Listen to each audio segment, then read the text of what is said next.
The chamber was cold, but not the kind of cold you feel on your skin.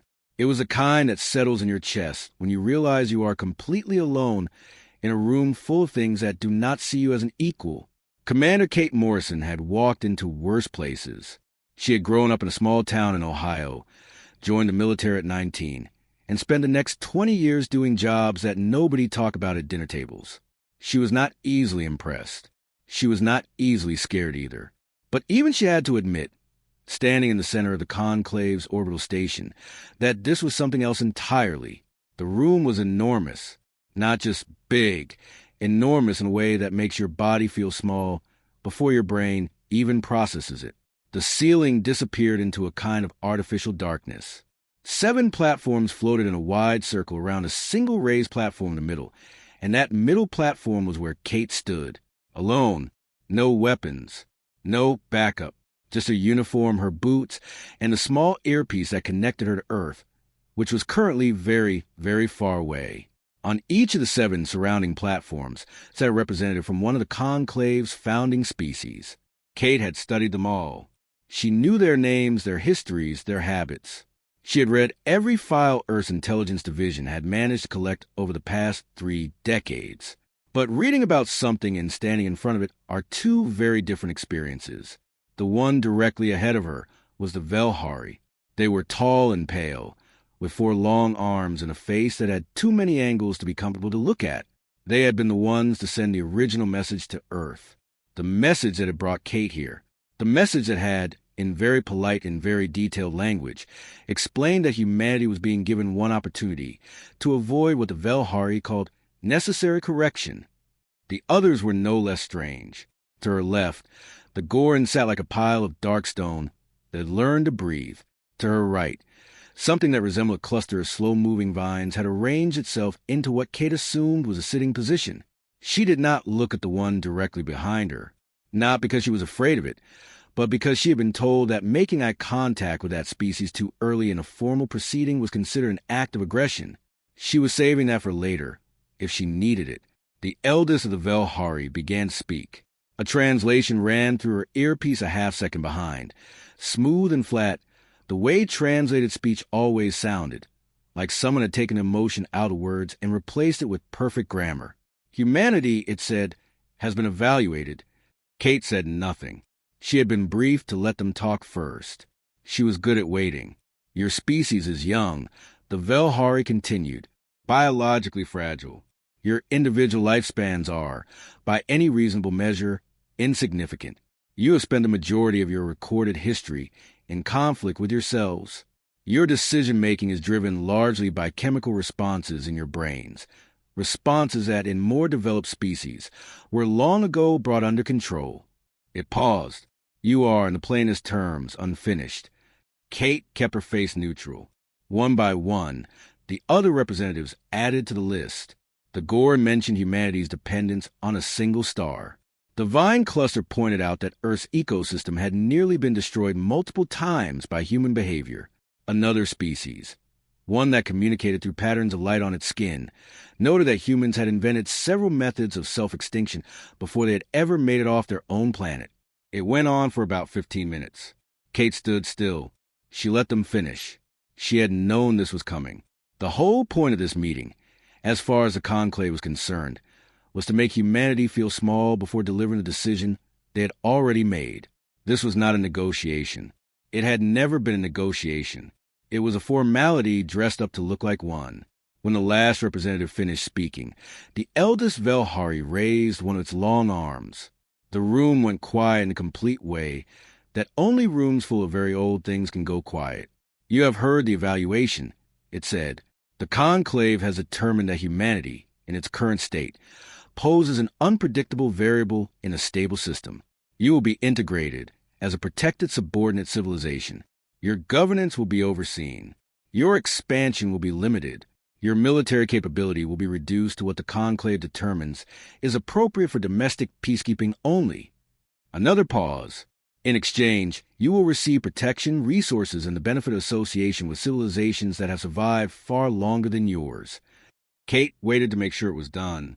Or, the Velhari added, and something in its translated voice shifted slightly, the way a person's voice shifts when they are about to say something they consider obvious. You may refuse. In which case, what follows will not be pleasant, and it will not be quick, but it will be final. The room waited. Kate had thought about this moment a lot, not just in the weeks of preparation before the trip, but for years before that, when this meeting had still been a possibility rather than a certainty. She had thought about what she might say. She had considered long responses, reasoned arguments, appeals to logic or fairness or mutual benefit. She had decided against all of them, not because she thought they wouldn't work. She knew they wouldn't work, and that was the point. The conclave had not come here to listen. They had come here to watch a small species accept its place in an order that had been built without them. Anything Kate said that sounded like reasoning would be treated as confirmation that humans were exactly what the conclave said they were: reactive, emotional, reaching beyond their ability. So she did not reason with them. She reached up with one hand and straightened the collar of her uniform. A small gesture, almost nothing, but it was deliberate, and it was calm, and it said something that words might have complicated. Then she looked directly at the eldest Velhari and said, clearly and without any particular drama, "We choose war." The silence lasted about 1 second. Then the chamber laughed. It was not human laughter. Each species expressed it differently. The Velhari made a low sound like pressure releasing from a sealed container. The Goran surface vibrated in a way that resonated to the floor. The vine cluster rustled rapidly. But the meaning was the same across all of them. It was the laughter of something that has just heard a small animal make a large threat. Kate did not smile. She did not respond. She turned around, walked to the edge of the platform, and stepped onto the transit corridor that led back to the docking bay where Earth's shuttle was waiting. Behind her, the laughter continued for a while. She put one foot in front of the other, kept her breathing steady, and did not look back. Not because she was too proud to look back. She simply had no reason to. Everything she needed to see was ahead of her. The shuttle door closed behind her. The pilot, a young guy from Colorado named Pete, glanced at her from the front seat. "How'd it go?" he asked. Kate sat down and buckled her harness. "They laughed," she said. Pete nodded slowly. "That good or bad?" She looked out the small window at the enormous station as the shuttle pulled away from it. Somewhere inside, 7 of the oldest species in the galaxy were still laughing about what a human woman had just said to them. "It's fine," Kate said. "They won't be laughing long." Pete didn't ask any more questions. He was smart enough to know that when Commander Morrison said something in that tone, she was not guessing. He set the course for home and engaged the drive. Behind them, the station grew small, then disappeared. Ahead, Earth was waiting. And Earth, as the conclave was about to discover, had also been waiting, just not in the way anyone expected. The signal came in at 0340 hours, and Admiral Jack Turner was already awake. He had not slept well in weeks. Not since Kate Morrison walked out of that conclave chamber, and the recording of her 3 words had made it back to Earth. Not since the Joint Chiefs had called him into a room with no windows and told him that what he had spent the last 19 years quietly building was no longer a contingency plan. It was now the actual plan.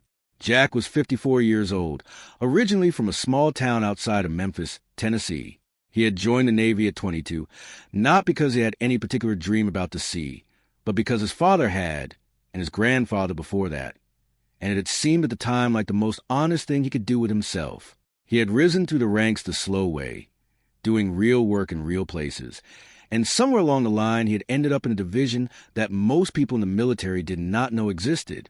Its official name was long and bureaucratic and deliberately boring. Everyone inside it just called it the Shelf. The Shelf had one job. For 40 years, quietly and without any public announcement or congressional hearing or press release, it had been collecting every piece of alien technology that had ever passed through human hands, traded, recovered from debris fields, reverse engineered from samples, reconstructed from sensor data, had ended up on the Shelf. Teams of engineers, physicists, and people whose specific skills did not have clean job titles had spent their careers pulling those technologies apart, understanding them, and then asking a simple question: how do we make this better? Not better for science, better for war. because the people who built the shelf had understood something early on that most governments preferred not to say out loud.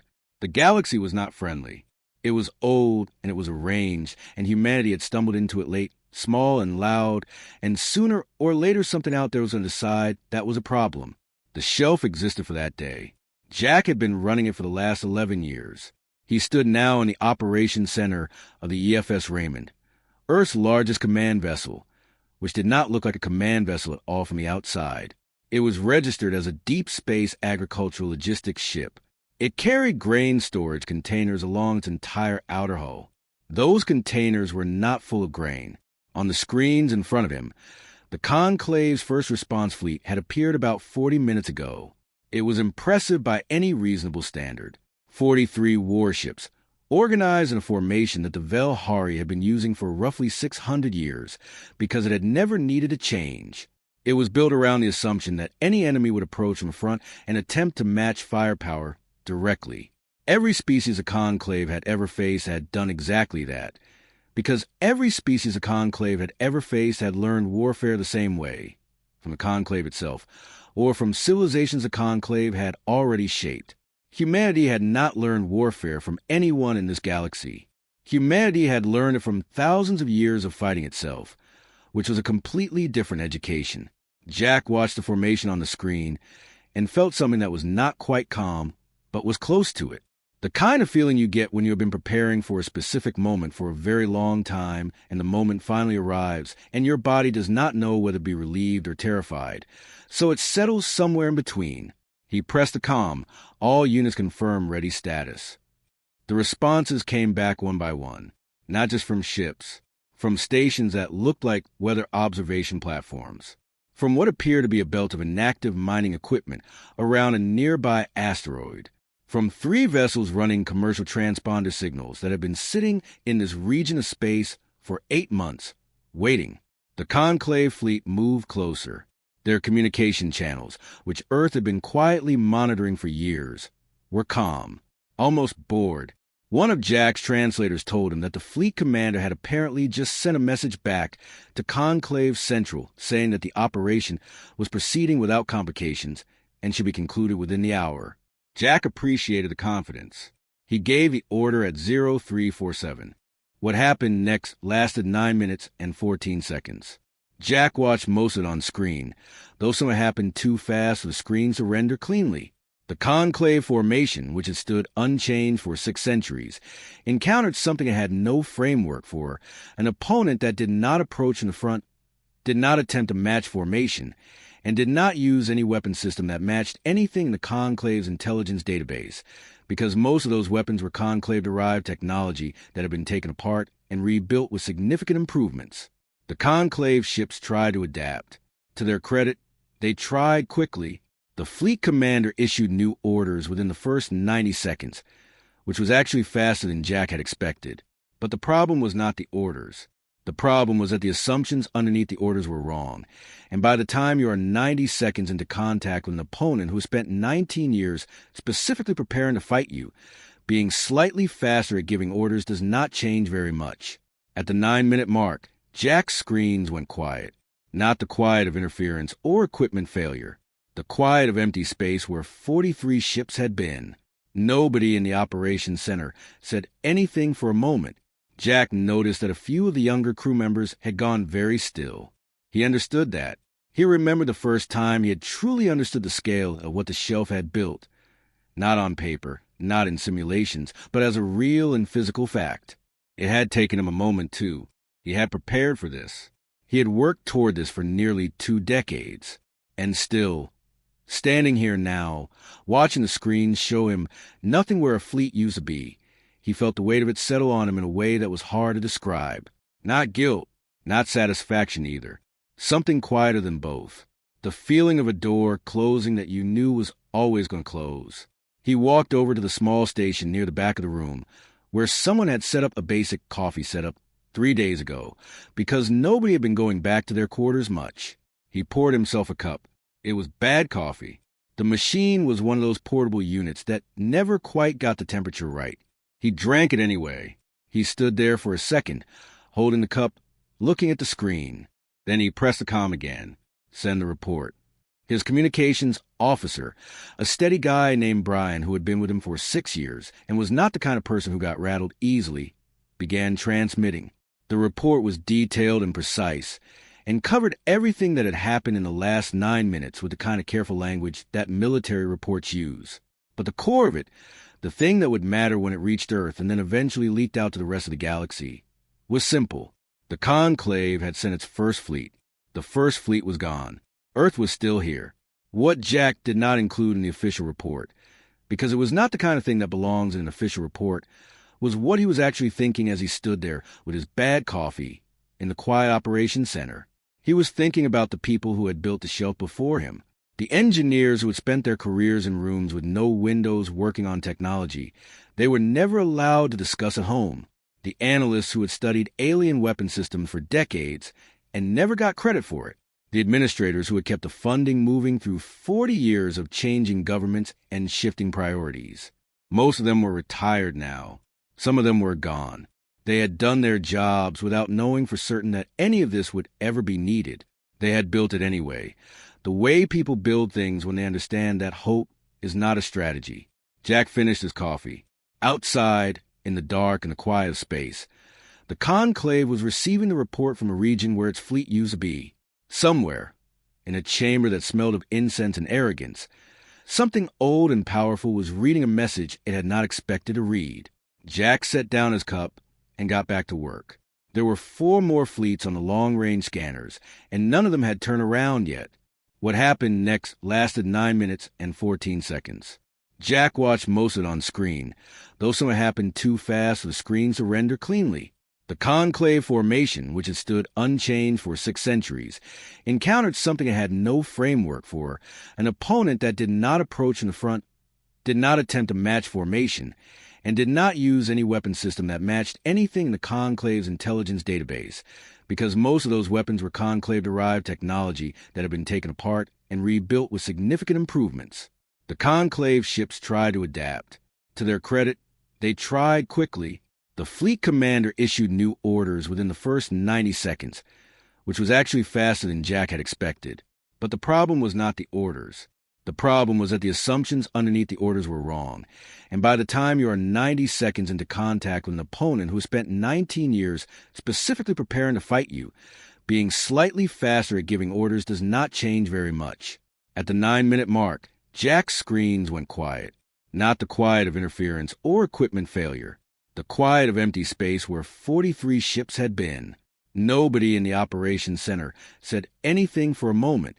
Jack noticed that a few of the younger crew members had gone very still. He understood that. He remembered the first time he had truly understood the scale of what the shelf had built. Not on paper, not in simulations, but as a real and physical fact. It had taken him a moment, too. He had prepared for this. He had worked toward this for nearly 2 decades. And still, standing here now, watching the screens show him nothing where a fleet used to be, he felt the weight of it settle on him in a way that was hard to describe. Not guilt, not satisfaction either. Something quieter than both. The feeling of a door closing that you knew was always going to close. He walked over to the small station near the back of the room, where someone had set up a basic coffee setup 3 days ago, because nobody had been going back to their quarters much. He poured himself a cup. It was bad coffee. The machine was one of those portable units that never quite got the temperature right. He drank it anyway. He stood there for a second, holding the cup, looking at the screen. Then he pressed the comm again. Send the report. His communications officer, a steady guy named Brian who had been with him for 6 years and was not the kind of person who got rattled easily, began transmitting. The report was detailed and precise and covered everything that had happened in the last 9 minutes with the kind of careful language that military reports use. But the core of it, the thing that would matter when it reached Earth and then eventually leaked out to the rest of the galaxy, was simple. The Conclave had sent its first fleet. The first fleet was gone. Earth was still here. What Jack did not include in the official report, because it was not the kind of thing that belongs in an official report, was what he was actually thinking as he stood there with his bad coffee in the quiet operations center. He was thinking about the people who had built the shelf before him, the engineers who had spent their careers in rooms with no windows working on technology they were never allowed to discuss at home, the analysts who had studied alien weapon systems for decades and never got credit for it, the administrators who had kept the funding moving through 40 years of changing governments and shifting priorities. Most of them were retired now. Some of them were gone. They had done their jobs without knowing for certain that any of this would ever be needed. They had built it anyway. The way people build things when they understand that hope is not a strategy. Jack finished his coffee. Outside, in the dark and the quiet of space, the Conclave was receiving the report from a region where its fleet used to be. Somewhere, in a chamber that smelled of incense and arrogance, something old and powerful was reading a message it had not expected to read. Jack set down his cup and got back to work. There were 4 more fleets on the long-range scanners, and none of them had turned around yet. That was the other part of the plan that people tended to underestimate. Ryan had not sent those teams in to occupy anything. There were no soldiers setting up bases, no flags going up anywhere, no speeches being broadcast across conclave frequencies explaining what humanity had done and why. That was not the point. The point was silence. The point was to let the conclave wake up and find that 6 pieces of their infrastructure had simply stopped working, and then spend days trying to figure out what had happened and how and whether it was going to happen again somewhere else. Uncertainty, Ryan had learned a long time ago, was one of the most powerful things you could create in an enemy. An enemy that knows exactly what you are doing can plan around it.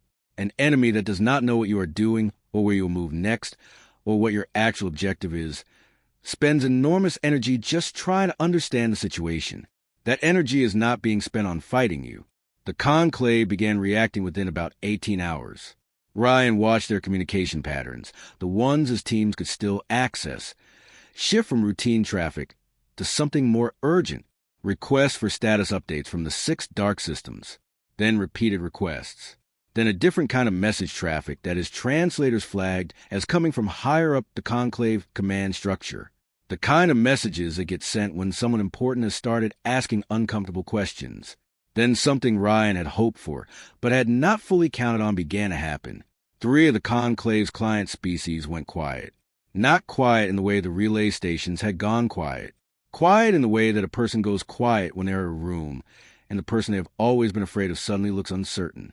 The Get, a species that had been under Conclave oversight for about 200 years, stopped responding to Conclave coordination requests entirely. The Surai, who had been client species for even longer, began redirecting their supply contributions, the resources they owed to Conclave as part of their membership arrangement, away from Conclave collection points.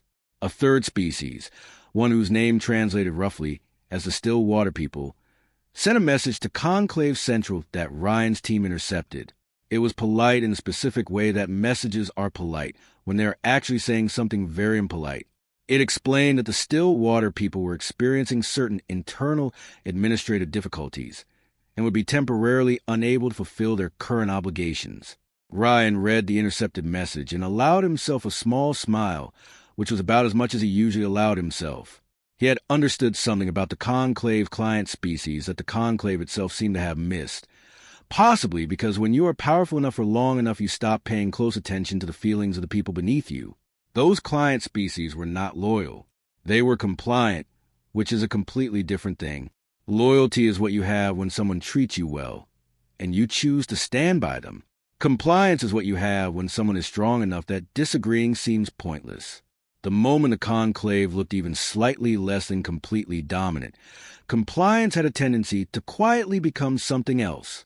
Kate Morrison, who was coordinating the broader strategic picture from a Command Vessel 3 systems over, sent Ryan a short message when the third client species went silent. It just said, right on schedule. Ryan sent back, give or take.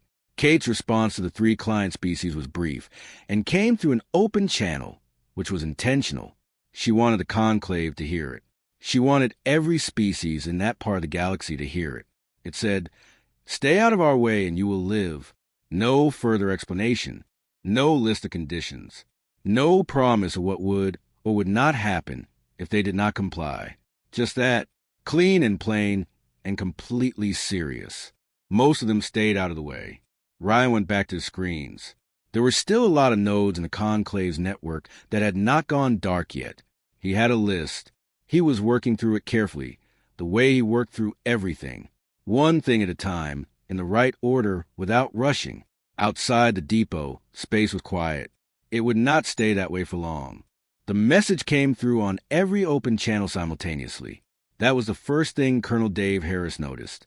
Not just military frequencies, not just government channels. Every channel. Commercial, civilian, scientific, diplomatic.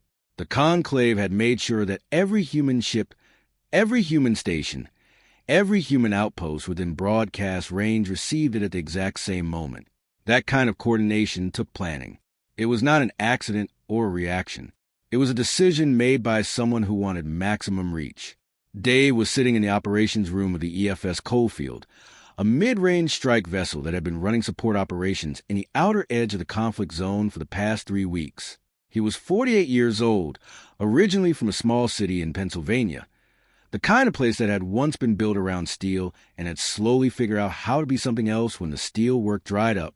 He had grown up watching his father and his uncles adapt to circumstances they had not chosen, and he thought sometimes that this was where he had learned the most important thing he knew, which was that you do not always get to decide what situation you are in, but you almost always get to decide how you respond to it.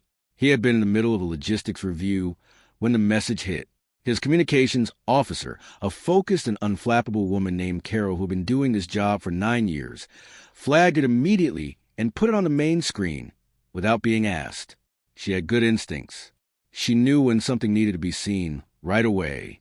The message was from the conclave, specifically from the Velhari leadership, the same species that had sat across from Kate Morrison in that orbital chamber and listed humanity's weaknesses like they were reading from a document they had already filed. The message was formal and structured in the way that Velhari communication always was. But underneath the formal language was something that had not been there before.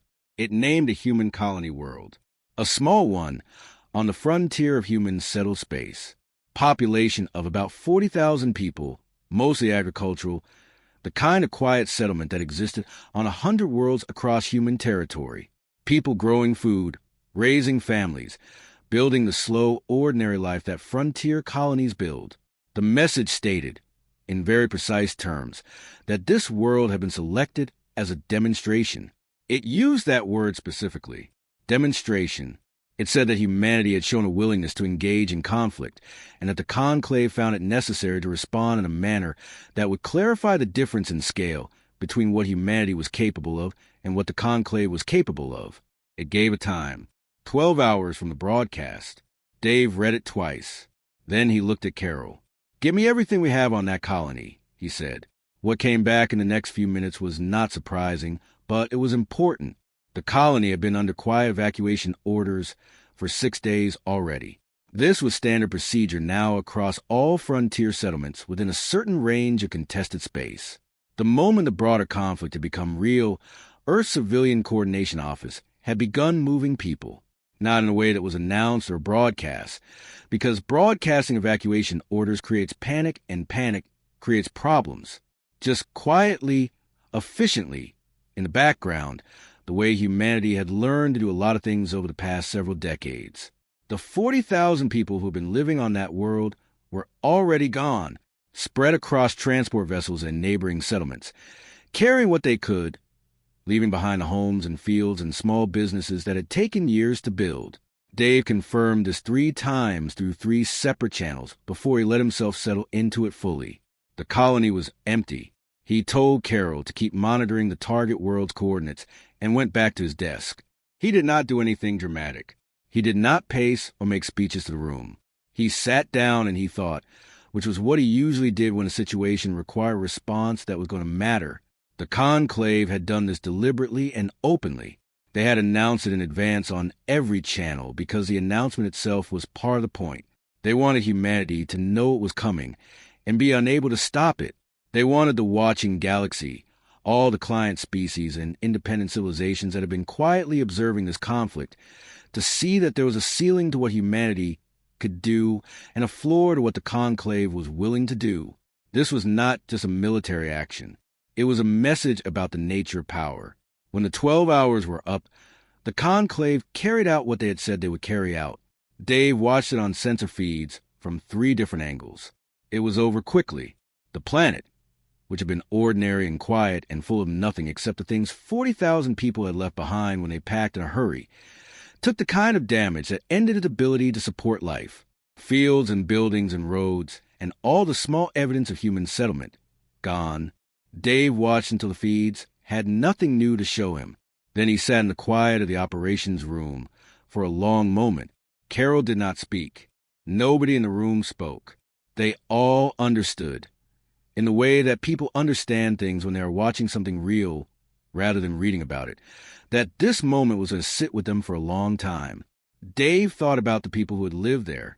He thought about the fact that they were safe, which was the thing that mattered most and the thing he kept returning to when everything else in his head got loud. They were safe.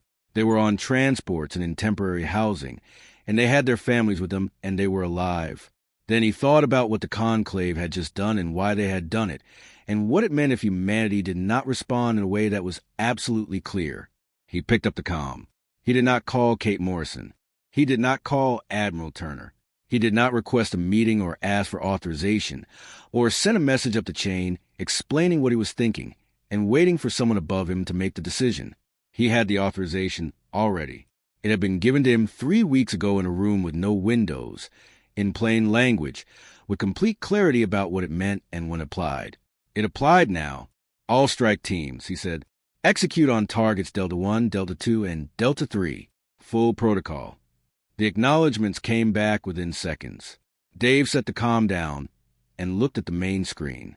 The 3 targets, which his team had been calling Delta 1 through Delta 3 since they first appeared on the strategic planning documents 8 months ago, were not random selections. They had been chosen with the same care that Ryan Cole had used to select the 6 infrastructure systems, but for different reasons. Ryan's targets had been chosen because removing them would damage the Conclave's operational capability. These 3 had been chosen because of what they meant. Delta 1 was one of the oldest continuously inhabited worlds in Conclave space. It had been settled before most of the current Conclave species had developed spaceflight. It was, in the Velhari historical tradition, considered the symbolic origin point of the Conclave itself, a place of deep cultural and historical significance, the kind that does not have a price attached to it because some things are considered simply permanent. Delta 2 and Delta 3 were fortress worlds of a different kind. One was the primary military coordination hub for the entire trailing edge of Conclave space. The other was the Conclave's oldest continuously operational diplomatic station, the place where every major agreement in Conclave history had been formally signed and recorded, ancient, proud, considered by every species in the Conclave to be simply part of the permanent landscape of the galaxy, the way mountains are part of a landscape, the way you do not imagine them not being there, because they've always been there, and you assume they always will be. It took 61 hours and 43 minutes. Dave did not watch all of it. He slept for a few hours in the middle because he had learned a long time ago that exhaustion produces bad thinking and bad thinking produces bad decisions, and this was not a moment for any of that. He ate a meal he did not particularly taste. He drank coffee and looked at maps and talked to his team in the calm and practical way he always talked to them, because the people around you take their cues from how you carry yourself, and he owed them steadiness. When the final confirmation came through, he looked at the screen for a moment. 3 points on the map, marked differently now than they had been 72 hours ago. No warning had been sent beforehand. No demands. No formal message on every open channel.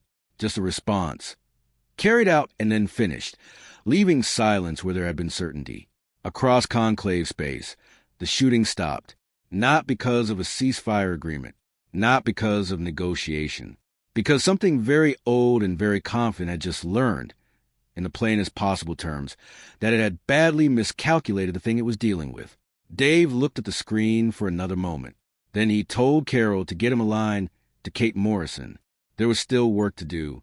The broadcast was scheduled for 1,100 hours, station time.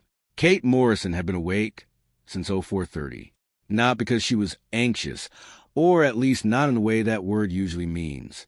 It was more that her brain had simply decided it was done sleeping, and there was no point arguing with it.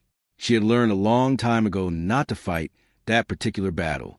She got up, made coffee in the small unit in her quarters, and sat at the narrow desk by the window with a notepad and a pen, the old-fashioned kind, because she had always thought better on paper than on a screen. She was trying to write what she was going to say. She had been trying for 3 days. Her communications team had sent her drafts. Good ones, actually, carefully written, diplomatically structured, covering all the necessary points in language that had been reviewed by linguists and cultural analysts, and people whose entire job was understanding how different species received and interpreted human communication. The drafts were thorough and professional, and completely wrong in a way she found difficult to explain to the people who had written them. They were too long. That was the simple version of it. They were too careful.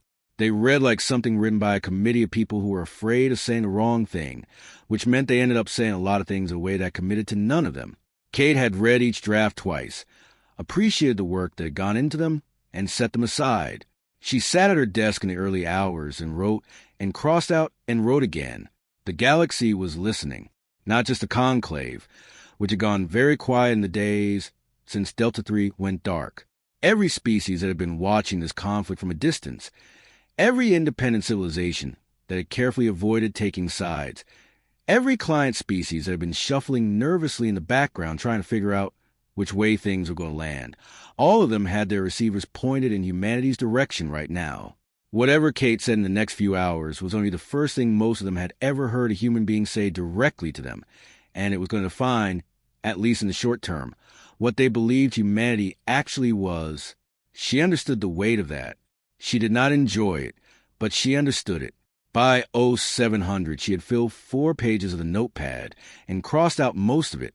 By 0900, she had it down to half a page. By 1000, she read what remained, looked at it for a long moment, and crossed out everything except 3 sentences. She showed it to her chief advisor, a steady and experienced man named George who had been working in interstellar diplomacy for 20 years and had the kind of calm that comes from having seen a great many things go wrong and surviving all of them. George read the 3 sentences. He looked up at her. "That's everything?" he said. "That's everything," she said. He thought about it for a moment. "It's very short." "I know. Some of the species receiving this have formal communication traditions that expect a certain length and structure. The Velhari, in particular, will interpret brevity as..." "George," she said. He stopped. "We just showed them what we're capable of," she said. "I don't think we need to explain ourselves at length." George looked at the notepad again. Then he nodded slowly, in the way he nodded when he disagreed with something, but recognized that the argument was already finished. "All right," he said. "Your call." At 10:55, Kate walked into the broadcast room. It was not a large or impressive space. A camera, a neutral background, a small monitor showing connection status to the relay network that would carry the signal across the galaxy. 2 technicians who knew their jobs and did not need to be told anything. George standing off to one side with his arms folded, doing the thing he always did when he was watching something happen that he was not fully comfortable with but had accepted. Kate stood in front of the camera. She had not changed into anything formal. She was wearing the same uniform she had worn every day for the past 3 weeks, clean and pressed, but otherwise identical to what she had worn when she walked into the conclave chamber what felt like a very long time ago. Her communications team had suggested something more ceremonial. She had declined. One of the technicians gave her a quiet count. She looked into the camera. "We are not here to rule you," she said. "Join the new council if you want a voice. Stay home if you want peace. Either way, we are done being told to kneel." She held the camera for another second. Then she nodded to the technician. The broadcast ended. George let out a long breath. That was not quite a sigh. The technicians looked at each other briefly, and then went back to their screens. Kate walked out of the broadcast room and down the corridor toward her quarters and the coffee that was probably cold by now. What happened in the hours after the broadcast was something she followed through reports rather than watching directly. The conclave's response came first, which was not really a response but more of an acknowledgement. A formal communication from a Velhari leadership that was very long and very carefully worded and essentially said, in the way that very old and very proud things say things they find difficult, that the current situation warranted a period of reassessment. It did not use the word ceasefire. It did not use the word surrender. It used language that gave everyone involved room to move without having to name exactly what they were doing. Kate read it and understood it and set it aside. There would be time for the formal process later. There were people on her team who were very good at that part, and she trusted them to handle it. The independent species responded throughout the afternoon. Most of them said very little, which was its own kind of answer. A few sent formal acknowledgments of the broadcast. 2 sent messages directly to Kate, both of which were careful and noncommittal, but had agreed to receive further communication about the proposed council, which was more than she had expected this quickly. The 3 client species who had gone quiet during Ryan's operation, the ones who had stopped responding to conclave coordination requests and redirected their resources, sent a joint message. It was brief and plainly worded and said that they were interested in understanding more about the council structure before making any formal decision. Kate sent back an equally brief reply, saying that was completely reasonable and that someone from her team would be in touch within the week. By early evening, station time, things had settled into particular quiet that follows something large. Not peaceful exactly. More like the moment after a very long storm when the air is still and everything is a little different than it was before, and people are only beginning to figure out what that means. Kate was in her quarters eating something she had ordered from the ship's kitchen that she was not paying much attention to when her personal comm chimed. Not the official line. Her personal one. The number that only a handful of people had. She looked at the screen. Tom, her younger brother, had been living in Colorado for the past 12 years, working in civil engineering, building bridges and water systems and the kind of infrastructure that holds ordinary life together. He was 6 years younger than her and had always been the more sensible of the 2 of them, which she had told him many times and which he always denied. He had a wife and 2 kids and a house with a yard and a dog that had already destroyed 2 pieces of furniture this year. He was the most normal person she was close to, and she valued that more than she usually said out loud. She answered. His face on the screen looked the way it always looked, which was straightforward and unimpressed with formality, which was one of the things she had always liked about him. "Hey," he said. "Hey," she said. "Watch the broadcast," he said. "How is it?" "Short," he said. That was the idea. He looked at her for a moment in the way that people look at someone they have known their whole lives and can read without much effort. "You good?" he asked. Kate thought about the question. She thought about the conclave chamber and the laughter and the cold walk back to the shuttle. She thought about Jack Turner watching his screens go quiet and pouring himself bad coffee. She thought about Ryan Cole working through his list 1 node at a time in a shipping depot in the middle of nowhere. She thought about Dave Harris sitting in the quiet of his operations room, watching something he would carry with him for the rest of his life, and then picking up the comm and doing what needed to be done. She thought about 40,000 people who had left their homes in a hurry and were safe somewhere, starting the slow process of figuring out what came next. She thought about the notepad with 3 sentences on it and George's face when he read them. "Yeah," she said. "We're good." Tom nodded. He believed her, which was not something he gave away easily. "Mom wants to know when you're coming home," he said. Kate laughed. It was a real one, the kind that comes up on its own without any help. "Tell her soon," she said. "She's not going to accept soon. Tell her soon anyway." Tom smiled. "All right." He paused. "You did good, Kate."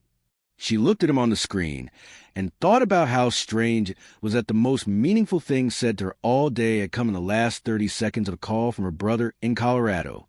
"We all did," she said. She meant it completely. The call ended, and she sat in the quiet of her quarters for a while, finishing her cold dinner, listening to the low hum of the ship around her. Outside, the galaxy was doing what it always did, turning slowly, full of old things and new ones, full of species that were watching and waiting and trying to understand what had just changed and what it meant for them. Humanity was out there in it now, not hidden, not small, not asking permission, just present and patient and ready for whatever came next.